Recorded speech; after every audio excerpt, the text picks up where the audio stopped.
El día de hoy estamos con Heidi Figueroa de la Universidad de Puerto Rico, recinto de Río Piedra. Ella es la directora del programa de psicología. ¿Cuáles ideas quieres abordar que te parecen importantes desde tu experticia?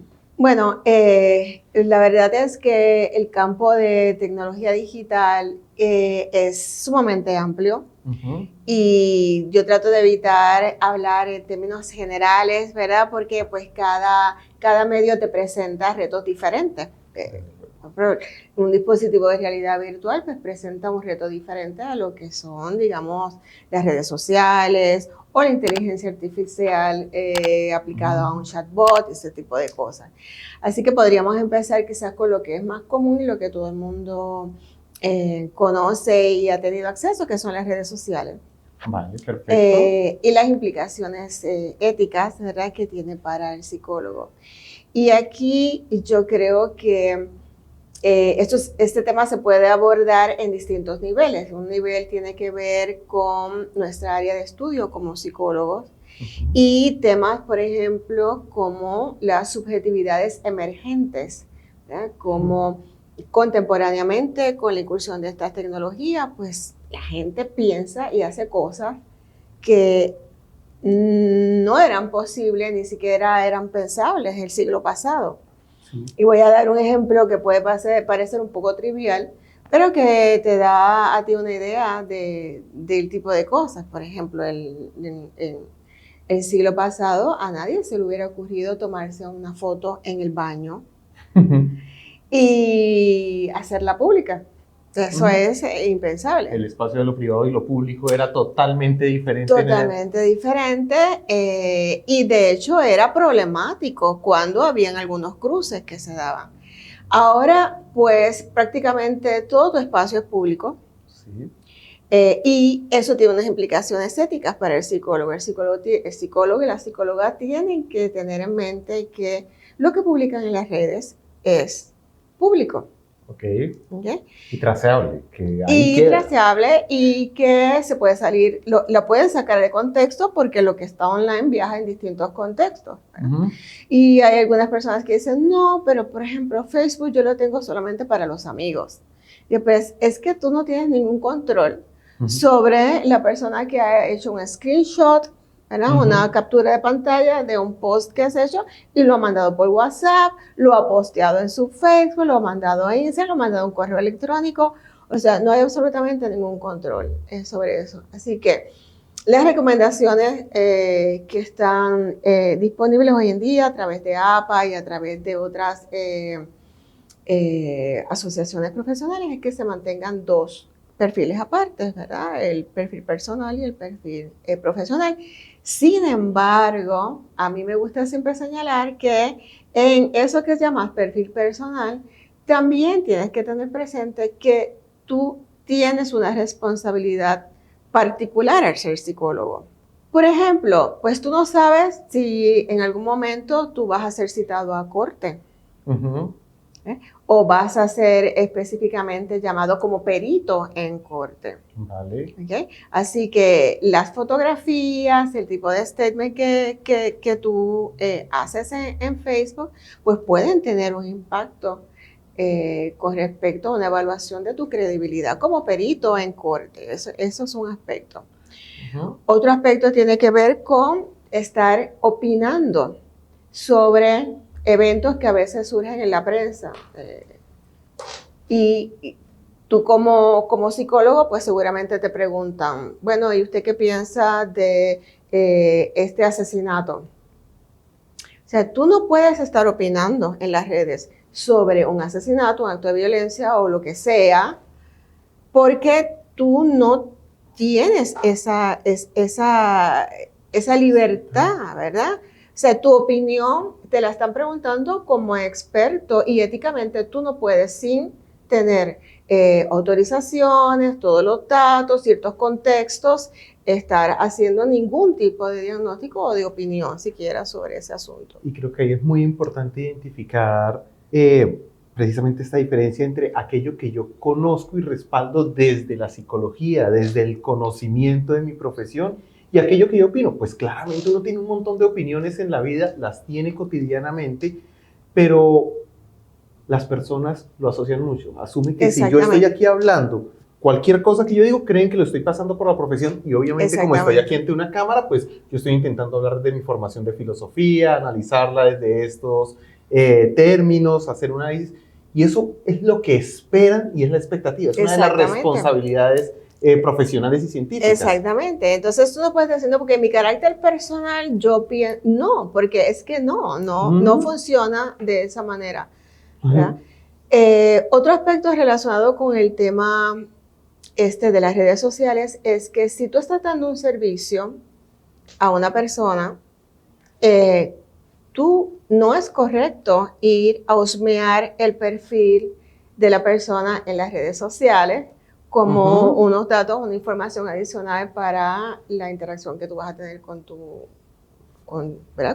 cliente, con tu persona que le das el servicio, porque tú no has informado a esta persona de que esa es una posibilidad, ¿verdad? Es decir, no es correcto éticamente para ti, ¿verdad? Tú estar husmeando y ver cómo vas a ver qué es lo que está haciendo en las redes sociales para luego traerlo o no. Si tú te parece importante hacerlo, tienes que pedir el consentimiento informado de la persona que te autorice a hacer ese tipo de y creo que aquí no es solo el consentimiento informado, sino también la reflexión, porque pues aquí lo pregunto desde el desconocimiento, estaría casi seguro de que hay que evaluar cómo impacta la técnica de intervención o lo que yo vaya a hacer o el conocimiento que está adquiriendo, que sea algo que me está reportando el usuario en nuestra relación, que esté a través de lo propiamente psicológico, a que sea información que obtengo por un canal que tiene otras funciones, tiene otras características, es otra manifestación de la identidad. Y pues probablemente para eso no estaba diseñada la intervención. Yo no estoy dialogando con la persona cuando veo su perfil social. Eso puede existir por muchas razones. Puede ser simplemente su medio de mercadeo, puede ser otra cosa. Claro. Quizá yo puedo estar sesgando y aplicando malas técnicas de la psicología, ¿no? Correcto, correcto. Y eso nos lleva pues a la necesidad de estudiar continuamente, ¿verdad? Cuáles son las implicaciones de estas nuevas tecnologías, cómo cambian conceptos como presencia, conceptos como espacio. Yo veo mucho en la literatura en psicología, pues que hablan, por ejemplo, de espacios paralelos. Y para mí no son espacios paralelos, son espacios híbridos. Vale. Porque no son dos esferas que existen separadamente, sino todo lo contrario. Lo que yo hago online tiene un impacto en mi vida. En mi vida física, por decirlo de alguna manera. El hecho de la existencia de toda esta tecnología que te permite los accesos online existe porque hay una fisicalidad, porque hay toda una industria, porque hay toda unas relaciones materiales de formas de gobierno, de reglamentaciones, de desarrollo tecnológico muy concreto, de lógicas de mercado, todo eso es muy material, ¿no? Y es lo que permite el desarrollo de este tipo de tecnologías. Así que no hay tal cosa como espacios paralelos. Para mí vivimos contemporáneamente, nuestra contemporaneidad es híbrida. Y yo creo que es importante que nosotros empecemos a asumir el espacio de esa manera. Sí, que hemos transformado el espacio a través de las diferentes formas de tecnología, ya sean estas redes sociales, la moda del momento, hablar de sistemas de, abro comillas, inteligencia artificial, generadores de texto, diferentes tipos de interfaces, la tecnología que usamos todo el tiempo. Nosotros ya no nos imaginamos una vida sin herramientas cognitivas que nos ayudan. Nosotros no nos imaginamos sin el celular al lado, no nos imaginamos sin ayuda, es otra vida y eso ha cambiado. Tenemos que preguntarnos cómo impacta eso, los conocimientos que tenemos y toda forma tecnológica. Ahora, creo que no estamos desamparados tampoco desde la profesión en decir, todo cambió, ahora ¿qué hacemos? Creo que hay herramientas precisamente para entender y comprender y dialogar con la tecnología. Estábamos usando el ejemplo de las redes sociales, pero quizá podríamos hablarlo más general, cómo hacer este relacionamiento con diferentes formas tecnológicas para poder apropiarse de sus consecuencias. Bueno, yo creo que ahí la academia y la formación psicológica desde las instituciones que se dedican a formar al psicólogo y la psicóloga, pues tienen una responsabilidad muy grande de empezar a incorporar, ya algunos programas lo han hecho, pero yo creo que falta muchísimo por recorrer, incorporar la tecnología digital, no solamente como un tema de reflexión, de estudio, sino como herramienta en procesos de investigación, utilizarla, ver cómo funciona y ir amoldando, ¿verdad?, esa práctica a aquello que redunda de mayor beneficio, ¿verdad?, para tanto la formación como la práctica psicológica. Así que yo creo que es importante en este momento que los programas en psicología empiecen a incorporar este tipo de tecnología, si quieren de una manera pues crítica y tal, pero incorporarla, exponer a los estudiantes, expandir las posibilidades de inserción del psicólogo en el mundo del trabajo. Sí, claro. Por ejemplo, porque no todo psicólogo se visualiza ni tiene por qué asumir la psicología como una oficina con una persona dándole una terapia. Hay innumerables maneras en las cuales el psicólogo, con las destrezas y las competencias adecuadas, pues puede insertarse en el mundo laboral. De hecho, la mitad del éxito de las plataformas digitales es gracias a los conocimientos de la psicología. Gracias a los conocimientos de la Meta psicología. se dedica a hacer investigación psicológica constante, si no estoy mal. Exactamente, exactamente. ¿Y quiénes tienen el conocimiento psicológico? Bueno, pues las personas que han estudiado psicología. Así que ahí hay un valor, digamos, en el mercado que es importante, primero reconocerlo y luego ver cómo uno asume esos espacios de la manera lo más ética, ¿verdad?, posible. Pero ahí se me ocurre una problemática y es, la psicología tiene estos conocimientos y surgen para el interés del bienestar de las personas, para apoyar los desarrollos, etc. Cuando hay una aplicación en empresas como Meta, como redes sociales, de lo que estamos hablando, y sabemos que ahí hay conocimiento psicológico aplicado de fondo, cuando uno instrumentaliza de esa manera la psicología para el servicio de un bien comercial, ¿cómo manejar esta tensión? ¿Cómo garantizar el bienestar social que busca la psicología con el bienestar, con la maximización de ganancias o la efectividad de las plataformas digitales o de los diseños de entornos, los interfaces de usuario? ¿Cómo manifestar como este balance y esta posible tensión? ¿Es una tensión de verdad? Es una tensión, pero es una tensión en todo lo que tú utilizas. Todo lo que está pasado por el mercado tiene esa tensión. Vale. ¿Ok? Tú usas tu vehículo, por ejemplo, pues para llegar más eficientemente, quizás salvar una vida incluso.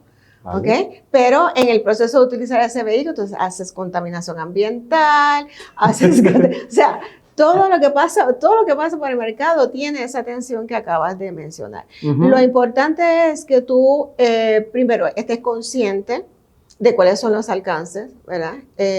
Y las posibilidades de riesgo que hay en la utilización de X o Y tecnología para unos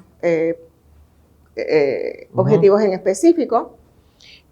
Y segundo, puedes hacer un balance de riesgo-beneficio, ¿verdad? O sea, hacer ese tipo de balance. Te voy a dar un ejemplo. Hay los lentes esos de realidad virtual. Vale, listo. Pues no se supone, no es éticamente aceptable que tú utilices este tipo de dispositivo para pues un niño pequeño, un niño de, qué sé yo, 7 años, 6 años en desarrollo. Pues primero porque no hay suficiente investigación sobre cuál es el impacto. Vale. Te presenta una presencia en un ambiente pues que no es un ambiente, digamos, convencional, con una serie de carga cognitiva diferente, etcétera, etcétera, etcétera. Pero, sin embargo, y eso en términos generales, pues podemos decir, pues es correcto, es sensato. Sin embargo, este tipo de dispositivos se ha utilizado en niños que están encamados, que están bajo experiencias de dolor, y se utilizan para pues manejo del dolor y tal.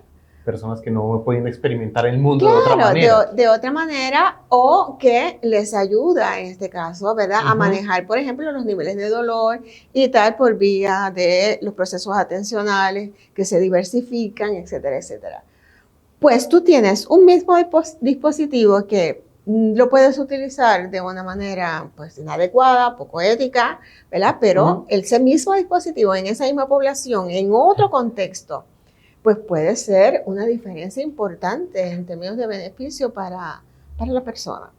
Ok, sí, entender característica de la tecnología que es herramientas, herramientas que están a nuestra disposición y que, como sabemos a través de la historia, el desarrollo de la técnica y las herramientas tienen múltiples usos y múltiples posibilidades. Claro, pero igualmente estar consciente de que cuando tú utilizas un dispositivo o una herramienta, la que sea, hay una transformación de lo que tú haces. O sea, no puedes estar pensando que estás haciendo lo mismo. No estás haciendo lo mismo, estás haciendo algo diferente, transformado. Entonces, tener una reflexividad con respecto a ese hacer es también importante, pues, porque es donde realmente vas a generar conocimiento. Ok, y este conocimiento es el que nos permite la correcta aplicación. La correcta, tomar unas decisiones, ¿verdad? Lo más ética posible dentro de los distintos contextos. Y casi siempre se da mucho, por ejemplo, en los cursos de ética que el contenido es en términos filosóficos, teóricos y tal, que es importante, pero para los psicólogos y las psicólogas yo creo que es todavía mucho más eficiente trabajar sobre casos específicos y entonces abrir un debate en términos de cuáles son las consideraciones éticas acá.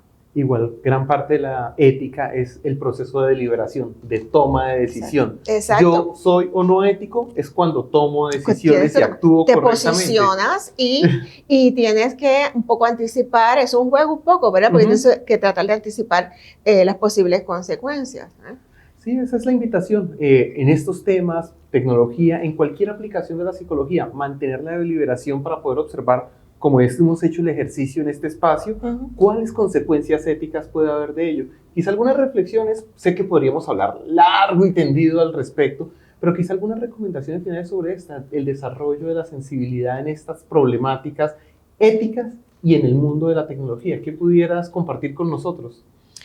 Bueno, yo creo que en primer lugar tiene que haber una apertura a este tipo de tecnología. Vale. Por ejemplo, te voy a dar el ejemplo de la inteligencia artificial, que es este saco donde realmente hay distintos modelos, pero lo más común, lo más popular, la inteligencia artificial generativa, ¿verdad? Sí. Que crea nuevos contenidos. Pues es importante, por ejemplo, saber que el factor humano es medular. No solamente para perfeccionar ese sistema, ¿verdad? Que se pueda alimentar correctamente a través de proyectos específicos, de manera que sea más eficiente en términos de los outputs, ¿verdad? Que genera, pero también saber que la persona que interactúa con ese sistema es la que tiene la agencia, para identificar si ese resultado responde a lo que estoy buscando o no. De hecho, no solo diría que la agencia, sino también la única capacidad de interpretación, porque tenemos que reconocer que todos los sistemas que tenemos actualmente solo operan símbolos. Estamos en la habitación china, estamos todavía en una etapa en la que hay resultados que son símbolos y nosotros somos los que lo dotamos de sentido y los que hacemos interpretaciones y usamos estas herramientas de acuerdo con los sentidos. Entonces, muchas gracias por estas reflexiones, Heidi. Ha sido muy enriquecedor y esperamos que disfrutes el Congreso y seguir encontrándote en diversos espacios. Ética Psicológica es un espacio abierto a la reflexión ética constantemente y queremos esta colaboración internacional. Muchísimas gracias a ustedes por esta oportunidad.